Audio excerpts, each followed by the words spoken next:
আরে দাঁড়াও, দাঁড়াতে বললাম না। কি ব্যাপার, তোমাকে আমি কতগুলো ডাক দিলাম, তুমি কি শুনতে পাও না নাকি? না ভাবি, শুনছি তো। আমি ভাবলাম ভাই হয়তো ভিতরের রুমে, তাই ভাইয়ের সাথে দেখা করার জন্য সরাসরি ভিতরে চলে আসলাম। তুমি তো আমাকে বলার সুযোগই দিলা না। তোমার ভাইয়া বাসায় নেই। ভাইয়া বাসায় নাই?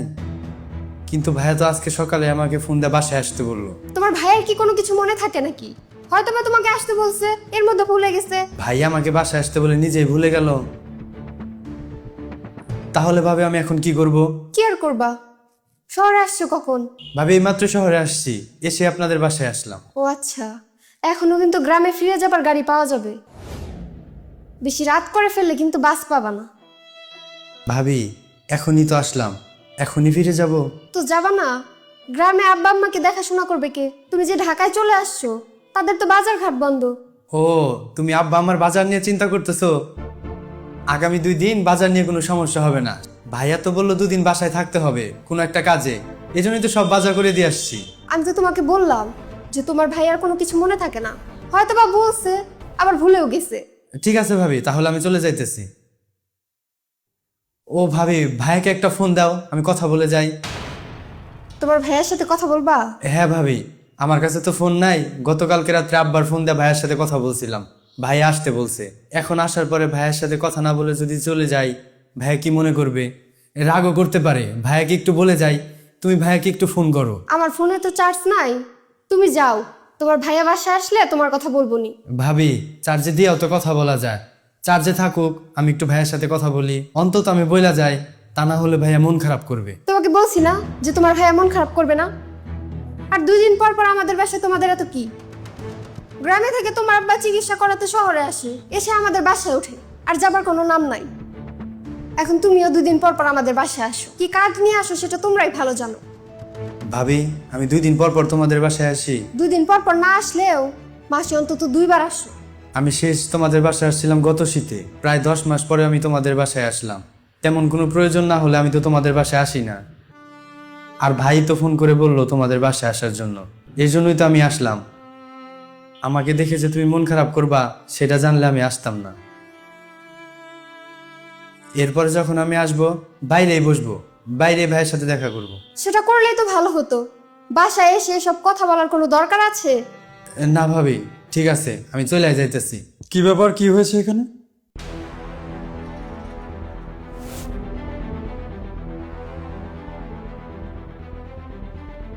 ভাইয়া, তুমি বাসায় আছো?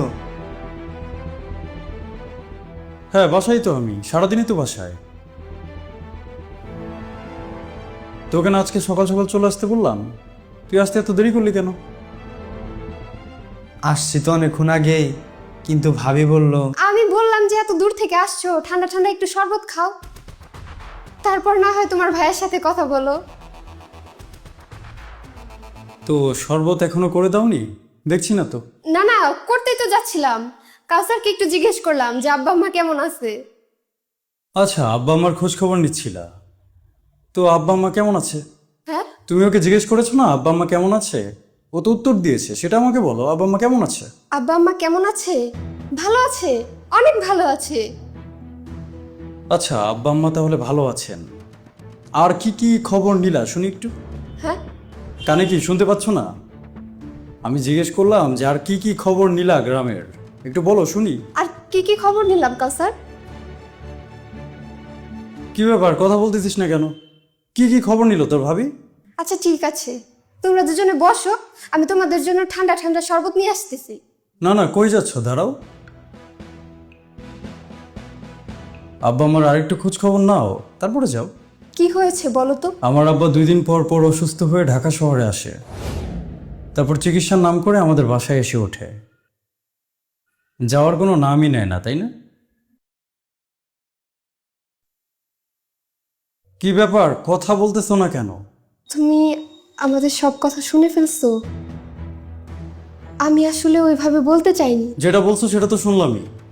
কাউসার আসছে একটু আগে, ওকে তুমি বলতেছো আজকের মধ্যেই গ্রামে ফিরে যেতে, আর বেশি দেরি করে ফেললে নাকি রাতে ফেরার বাস পাবে না। ওর আজকের মধ্যে ফিরে যাবার এত কিসের ঠেকা বলো তো? ও কি ঢাকা শহরে ভেসে আসছে? এখানে ওর থাকার কোনো জায়গা নেই, এজন্য ওর আজকের মধ্যে ফিরে যেতে হবে? নাকি আমি এই বাসাটা যৌতুকে শ্বশুর বাড়ি থেকে নিয়েছি, যে আমার ভাই আসলে আমার বাসায় থাকতে পারবে না, আর আমিও তোমাকে কিছু বলতে পারবো না?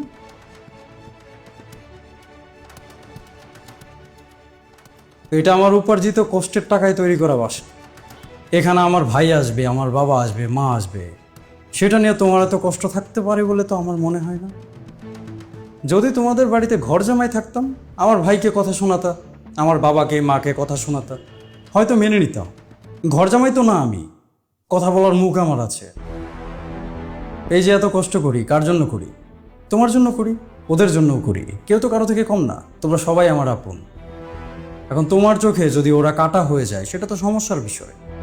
আমার বাড়ি গাড়ি টাকা পয়সা সব কিছু তুমি একাই পেয়ে বসছো, তাদের কোনো হক নেই।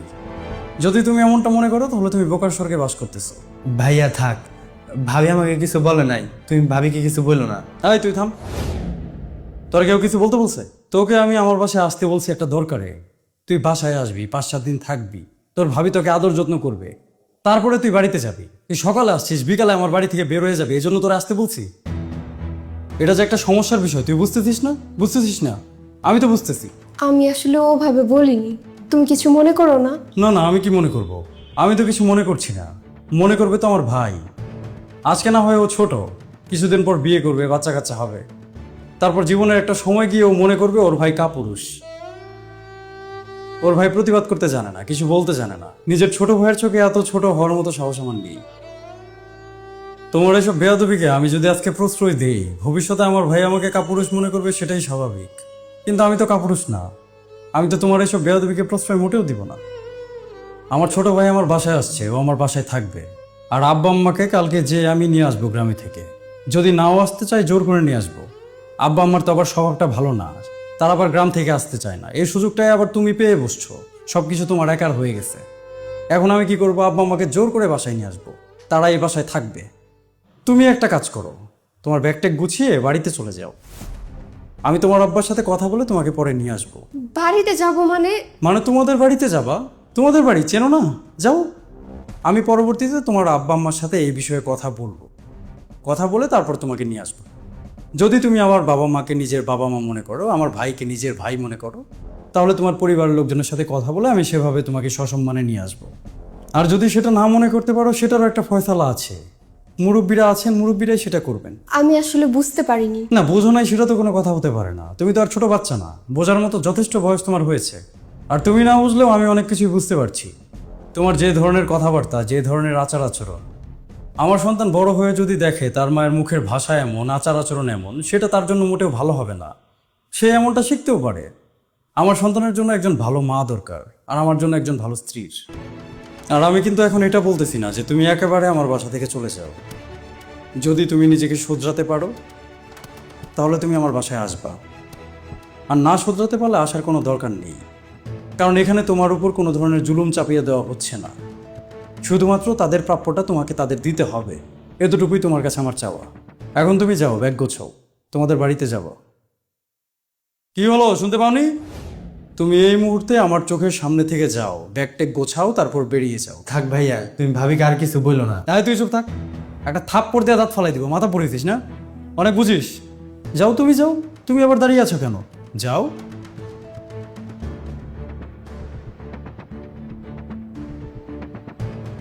ভাইয়া, ভাবি অনেক কষ্ট পাইছে। তোর ভাবি যে কষ্ট পাচ্ছে সেটা আমি বুঝি, কিন্তু তার ব্যবহারে তোরাও তো কষ্ট পাস, সেটাও তো তার বোঝা উচিত।